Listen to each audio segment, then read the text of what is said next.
and post it, which will probably then be retitled Sean Ross Sapp struggles to name any of these people. This is going to be real sad, my attempts. Also, an attempt of me knowing virtually anything about two people in a single fight on this show.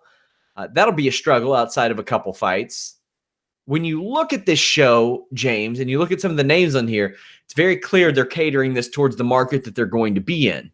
There are some names, the Roxanne Modafferi's, the Antonina Shevchenko. I mean, she's got some name value because of who she's related to. Overeem. Some people know Alexei Oleinik. Tybura might jump off the page a little. Well, what do you see in this card? It's just a showcase of the up-and-coming European talent, I think, especially the Russians as well. It's not a solid card, I think, and this is just coming from someone who doesn't know that scene very well. I've heard from other people that it is a strong card from that perspective, but as far as name value goes, yeah, it's pretty one of the weaker cards for the UFC, but that's okay. I mean, again, when you do as many events as UFC does, we've talked about this, I don't know how many times, you're going to get cards like this where they're going to focus more on the prospects and up-and-comers, and there'll be people who are dedicated and can't wait to see this card. I'm not one of them. This is not. I know you always joke about, is this a Saturday, Sunday afternoon, post-fight show or what? Like this definitely is. Maybe even a Tuesday post-fight show as well. But yeah, it's not a strong card, but I think that's the point they want. I mean, Islam Makhachev's in the co-main event, which I find interesting because he's a guy that I've heard from everyone in American Kickboxing Academy is like the future. So he has a chance to put it together. This is just more a showcase for the up-and-coming talent. It's not a strong card. Yeah, if this were not a show that ended at like 4 p.m. in the afternoon, this would be a Saturday or Sunday or Tuesday post show. Let's go ahead and get into it. Alex Da Silva, I'm just going to run through some of these lines. We'll talk about the fights that stand out because there aren't a lot. Alex Da Silva plus 135, Yakovlev a minus 155. You have Antigulov at plus 175 taking on Alexachek a minus 210. Mustafayev a minus 175 against Fiziev a plus 155. Keita Nakamura and Sultan Aliyev are a pick'em at minus 110 each. You have Singwoo Choi a plus 235 against Evlaev a minus 275. And then you have Marcin Tybura a minus 155 and Abdurakhimov a plus 135. Devin Clark a plus 165. Shit Kryov? What? A minus 190. That's terrible. Sergey Pavlovich, a minus 270. Marcelo Galm, a plus 230.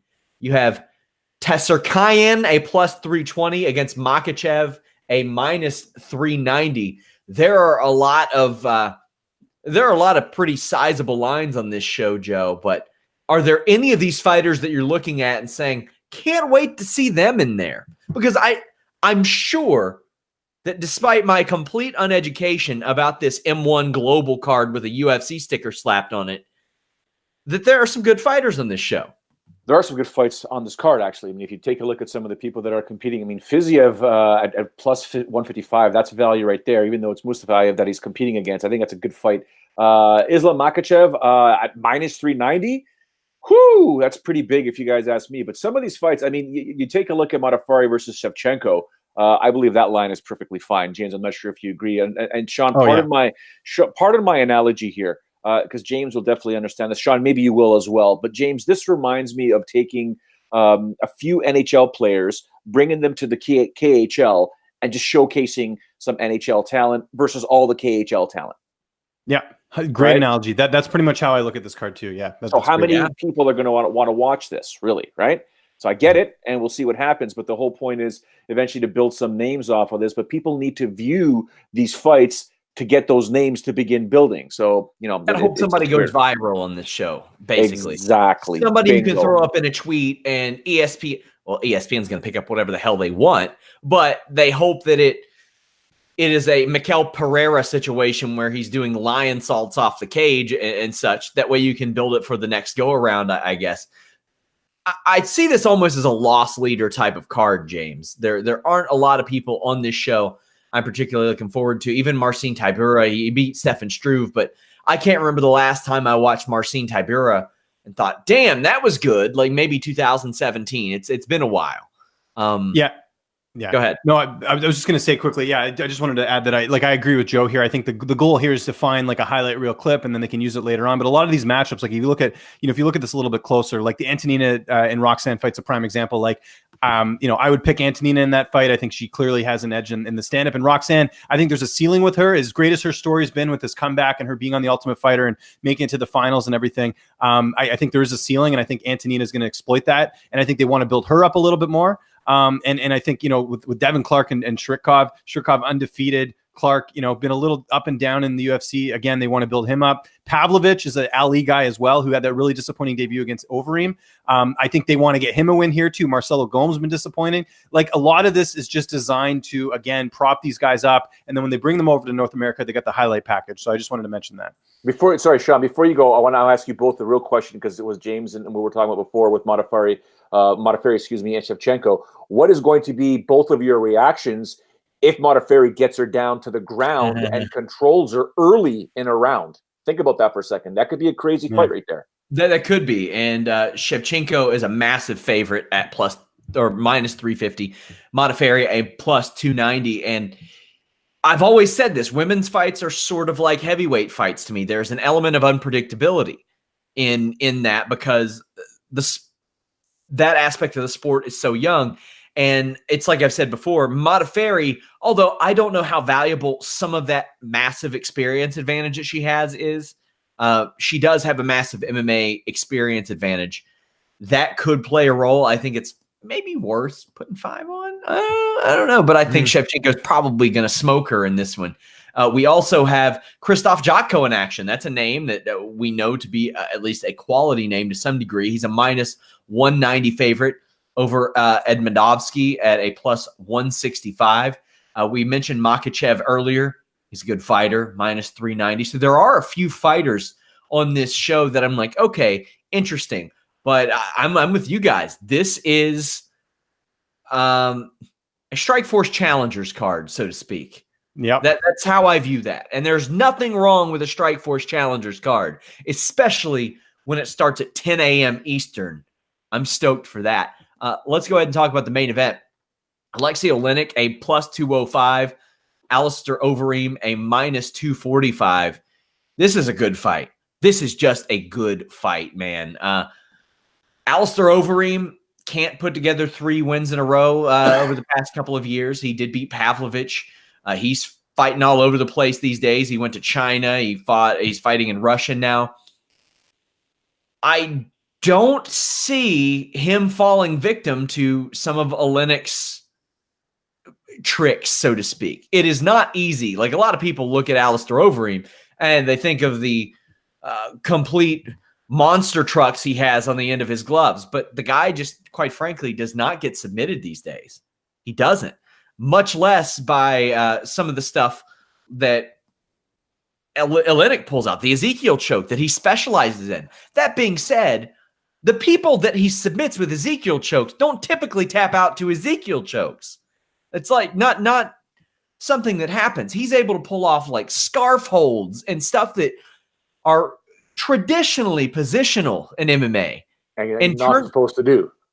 That you're not supposed to do. That are stuff that you get people with like the first or second time they come to a jiu-jitsu class. That's so true. And he's getting high-level professional fighters with this stuff, Joe.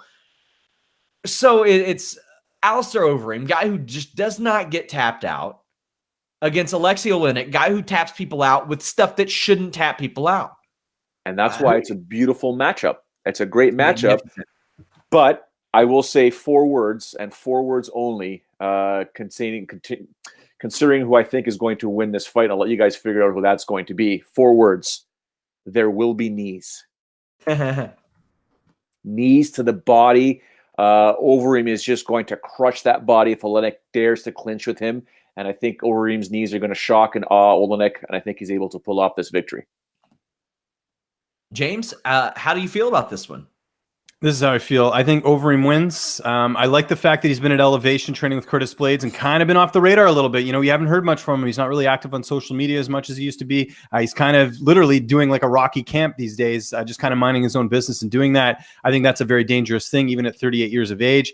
But and I don't mean any disrespect to the person I'm about to speak about right now, but basically Oleinik went from the basement to the penthouse, going from Walt Harris to Overeem. I mean, let's be honest, that was a fight that shouldn't have happened at UFC Ottawa with Oleinik fighting Walt Harris. I think he has, got some quality wins that are clearly higher than that. Now he's got this big opportunity against Overeem.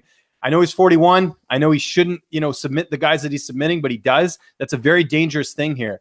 Like I've said before on the show, I think this is one of those classic situations where I think Overeem wins, but I do think the value here is on Oleinik because there is that what if factor. This is a guy who, realistically should have not be on the winning streak he's on, should not be beating the guys he's beating. Even the Curtis Blades fight, a lot of people forget that was a little bit controversial with how that ended. So, and he trains at a great camp. And let's not forget either that Oleinik has fought, or trains, I should say, with a couple of the training partners that have fought Overeem and Junior Dos Santos and Andrei Arlovsky. So that's an advantage as well. So we'll see. I think Oleinik could potentially surprise here, but more likely than not, Overeem, like Joe said, with the knees and everything, gets it done. But don't underestimate Oleinik, even at his age. I think he's a guy that could pull this off. Oleinik first fought, like I got to say with these people, that we know of in November 1996. By the end of that night, he was 3-0 as a pro fighter. That is just unbelievable. Like that, I think that he fought a grand total of 7-8 nights throughout the first 10 years of his career. But across those 7 or 8 nights, he had 18 or 19 fights. That's unbelievable. That's wild. He was a journeyman, a successful journeyman. And then when he tapped out Mirko Cro Cop to that scarf hold, UFC's like, all right, let's bring this guy in. And he's just kept doing it. He's had performance of the nights along the way. It's very special. But, man, Overeem, and a few years ago, I would have thought that if Overeem saw some of the troubles that he's had, I thought that maybe he would just call it a day or do something else. He's stuck with it. He's always going to be a name that if he wins 2 or 3 fights in a row and you need somebody for a UFC heavyweight title fight, he'll be there. I think he's going to end up picking up this win.